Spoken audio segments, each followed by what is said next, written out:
Agora é a hora, então, do Clínica da Alma, esse programa que tem abençoado a sua vida, trazendo sempre temas que têm relação com a alma, feridas na alma. E nós estamos já aqui com o nosso pastor Rogério Goulart. Seja bem-vindo, tudo bom, pastor? Tudo bem, querido. Foi o nosso pastor, você já é nosso. É nosso, ele é nosso. Eu recebo, em nome de Jesus. E o nosso pastor Guerra também, que é nosso. E de fé hoje, hein? Hoje eu tô com Fé em fé dia. mesmo. É isso aí. Bom, e a gente vai continuar tratando do tema sensualidade. A gente recebeu várias perguntas, né, comentários, então o pastor Rogério resolveu dar continuidade a esse tema que realmente tem trazido à tona, né, pessoas aqui trazendo perguntas, comentários, ou seja, pouco se fala sobre a sensualidade, né, mas preciso falar muito e tratar muito desse assunto. Maurício, já tem perguntas aí, né, Maurício? Tem bastante perguntas aqui sobre sensualidade. Você que também quer fazer outras perguntas iguais às que eu vou fazer, que vieram do pessoal de casa. clinicadaalma@redesuper.com.br é o nosso e-mail. O Twitter, @Clínica da Alma. E o telefone para você falar aqui com a gente, mandando sua pergunta, 3209-3301. Assim que você for atendido, digite a opção 1, deixa sua mensagem e pode fazer sua pergunta, seu testemunho, que ela chega aqui impressa para a gente, como as que eu estou aqui na minha mão. O tema é sensualidade, como a Luciana disse, e a pergunta da Joane de Belo Horizonte é: gostaria de saber se um homem que sempre fica trocando de relacionamento, casando toda hora, e mesmo casado ele fica procurando outras mulheres, se isso é normal e o que ele precisa fazer para se livrar disso. Obrigado. Eu posso responder que normal não é. Normal, com certeza. Eu concordo com você, Maurício. Normal não é mesmo. Né? Agora, existe um problema aí a ser solucionado e nós precisamos saber que problema é esse. Qual a raiz que gerou essa insaciabilidade que ele tem na área sexual e a falta de compromisso e de aliança, né? No sentido de, já que troca de relacionamento e mesmo casado ainda continua nessa área, ainda preso, então nós precisamos saber o que levou ele a viver dessa realidade, dentro dessa realidade. E infelizmente, nós temos visto que essa tem sido a realidade de muita gente. E as consequências disso, pastor? As consequências são tremendas. Uma delas que é a quebra dessa aliança, se ele é casado. Né? Isso ele está abrindo uma porta para que as outras gerações também vão sofrer as mesmas consequências, que nós cremos nessa autoridade que o Senhor nos concedeu como homens. Né? Legalidade. E aí vai abrir essa legalidade, exato, para os descendentes. Então, a tendência natural de que os filhos vão sofrer esse peso desse espírito de sensualidade sobre a vida deles e para dar continuidade. Deixa eu te fazer até uma pergunta em cima disso aí, até para você continuar respondendo. Por isso é tão importante, pastor Rogério, a consagração da criança na igreja. Quando o pastor consagra a criança ao Jesus Cristo, quebrando toda a legalidade do passado, colocando diante de Deus. Por isso que a gente não batiza a criança, mas então a consagra. Na realidade, Maurício, é um cumprimento de uma ordenança do Senhor. Né? Agora, mesmo com isso, ainda a criança vai sofrer as consequências. Pode ser condicionada pelo estilo de vida que a família escolheu. Porque a referência que é o sacerdote, ele abre essa porta, isso que a gente tem que entender, só complementando, é que quando o pai, ou seja, as decisões, as escolhas do pai não diz somente respeito a ele. Em função dessa autoridade que o Senhor deu como um sacerdote. Toda decisão do homem, ele expõe a família, o homem casado. Né? Ele expõe a família, expõe a esposa, expõe os filhos.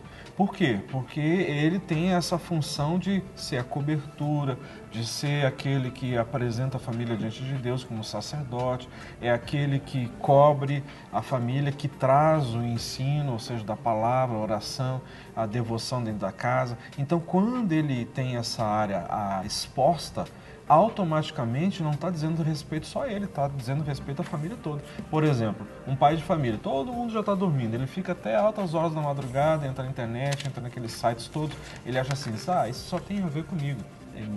Esse é um engano terrível. Na realidade, ele está permitindo que Satanás oprima e venha com o seu poder devastador sobre a vida da esposa e dos filhos. E vale a pena a gente ressaltar aqui com relação à questão da raiz, né? Porque muita gente pode pensar, mas tudo que eles tratam ali, você fala que a gente tem que verificar qual é a raiz. Sim. Mas a consciência de qual é realmente a raiz pode te ajudar na solução dos frutos, porque a Bíblia fala que árvore boa não pode dar mau fruto, nem árvore ruim pode dar bom fruto. Exatamente. A árvore se conhece pelo fruto. Exatamente. Né? Então, você não vai conseguir ver um pé de manga dando limão, porque a raiz dele é de manga. Não é? Exatamente. Então, as pessoas, às vezes, elas não valorizam muito aquilo que aconteceu no passado. Elas têm aquilo como natural, ou aquilo como talvez um costume familiar, como uma questão cultural e pode influenciar de uma forma muito maligna a vida das pessoas. Inclusive, antes da gente entrar na outra pergunta, é importante, eu gosto de fazer essa analogia do texto quando fala sobre o valente, não é? Ou seja, quando o valente, ele resiste, ou seja, a ação de outros demônios. Quando a gente fala sobre batalha espiritual, quem entende essa área sabe que se existe ali vários outros demônios, mas existe um mais forte, o valente, ele vai impedir que os outros sejam expulsos, porque ele vai segurar. Se você não tiver esse discernimento, qual é o valente que está agindo na vida daquela pessoa, uma vez você expulsando o valente, automaticamente os outros demônios são expulsos também. Agora, quando a gente traz isso para o contexto, por exemplo, de um lar, de um sacerdote, um pai de família, nós podemos fazer essa analogia também. Por quê? Porque se o pai, ou seja, se entra um ladrão físico, ou seja, um ladrão de carne e osso na minha casa e vai tentar mexer com os meus filhos, a minha mulher, eu, como valente da casa, eu vou tentar defendê-los de todas as formas. Ou seja, eu vou partir para cima do valente, porque é a tendência natural nossa, como homem, de cobrir, de proteger, nós vamos lutar com o ladrão. Espiritualmente é a mesma relação. A mesma relação.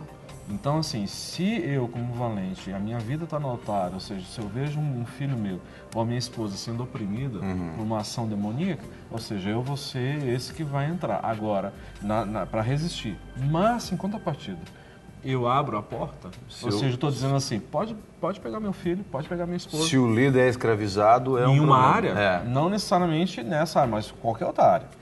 Então, ou seja, automaticamente está abrindo um legado para que a família seja opressa ou escravizada também.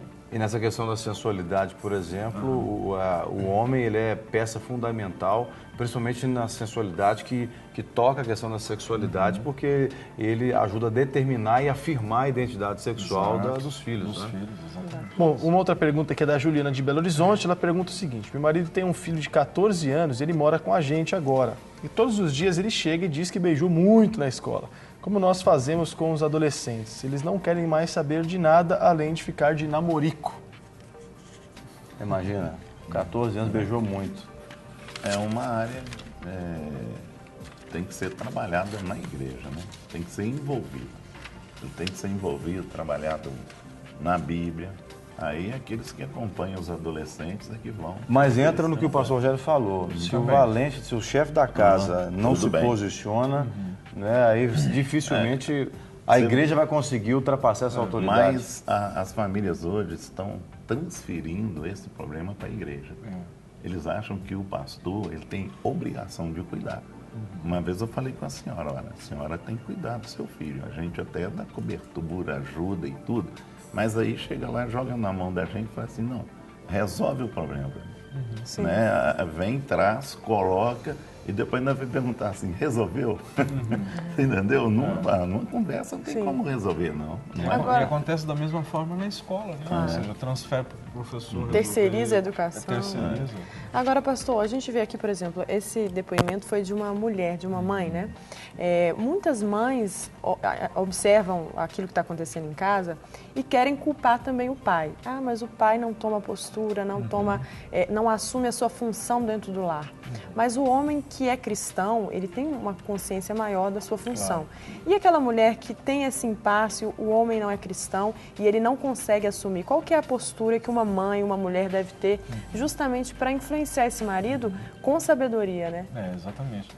Essa é uma pergunta, assim, muito boa, porque acontece muito isso, né? As mulheres, pastor, meu esposo não é cristão, ele não tem o discernimento, não tem a visão espiritual, como que eu faço? Mas você tem, não é? Então você, como conhecedora da palavra, você que conhece os princípios da palavra de Deus, ou seja, você é uma chave para transformar isso, ou seja, através da intercessão, e você desempenha o seu papel como esposa.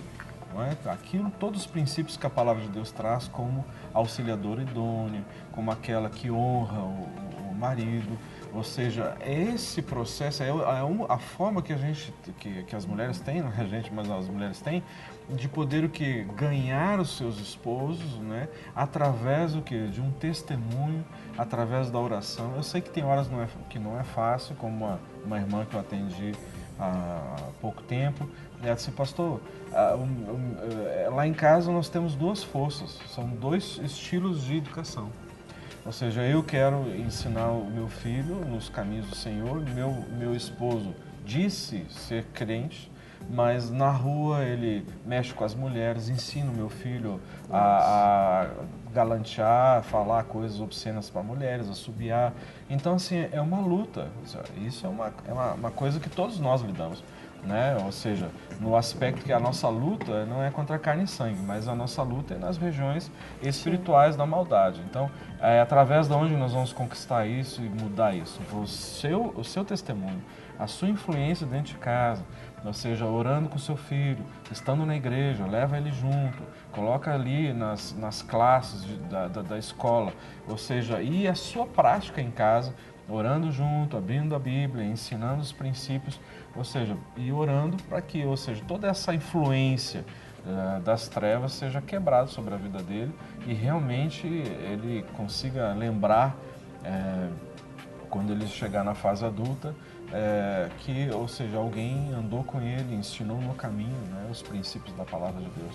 Então, realmente não é fácil não para a mulher que tem o cônjuge, o marido que não é cristão, mas através da intercessão, da oração, tendo a cobertura da igreja, com certeza você pode vencer isso. Outro detalhe também que a gente depara, que muitas vezes o próprio adolescente fala para mim, fala assim, eu estou sendo sufocado na minha casa. É verdade. Entendeu? Então, muitas vezes ele está sendo sufocado.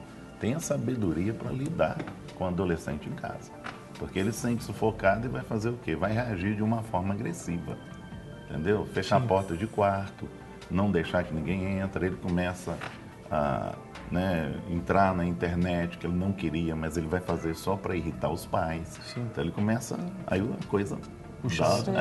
E a adolescência é uma idade, é uma época, né? É uma fase muito influenciável, né? Que por mais que você tenha exemplos até mesmo em casa, é uma idade onde a pessoa está desenvolvendo o caráter dela, de entender que ela vai ter umas decisões a partir de então que vão acarretar em consequências para a vida dela mesma, né? Então é bom procurar mesmo algumas pessoas que são bons exemplos, pastores, líderes, sempre ouvir boas pregações na linguagem do adolescente. Não adianta você colocar adolescente para ouvir uma palavra expositiva do Apocalipse, porque ele não vai se interessar por aquilo. Às vezes até se interessa, mas é muito raro. Então é legal você ter linguagens que também trabalham com os adolescentes. Né? Isso é muito bom. Viu, Maurício, aproveitando a sua fala, eu percebo assim que isso é um dos privilégios que nós somos membros da Igreja Batista da Lagoinha, nós temos com os nossos filhos, não é? Ou seja, a instrução que se tem para os adolescentes, a instrução que se tem para os jovens, o esmero, né, dos nossos colegas pastores trabalhando ali diuturnamente, né, vendo ali a transformação dos jovens, o investimento que eles têm. Né? Então eu creio assim que vale a pena, sabe? Se você é membro da igreja e você de uma certa forma tem excluído o seu filho, não é? De qualquer faixa etária, de estar lá, ou seja, está perdendo de ser abençoado. Porque graças a Deus existe uma equipe tremenda na nossa igreja, né? Que trabalha em todas as faixas etárias. Verdade. E você, líder de adolescentes, pode procurar a liderança de adolescentes da Igreja Batista da Lagoinha, que é super aberta para te ajudar aí naquilo que tem dado certo aqui, resultado.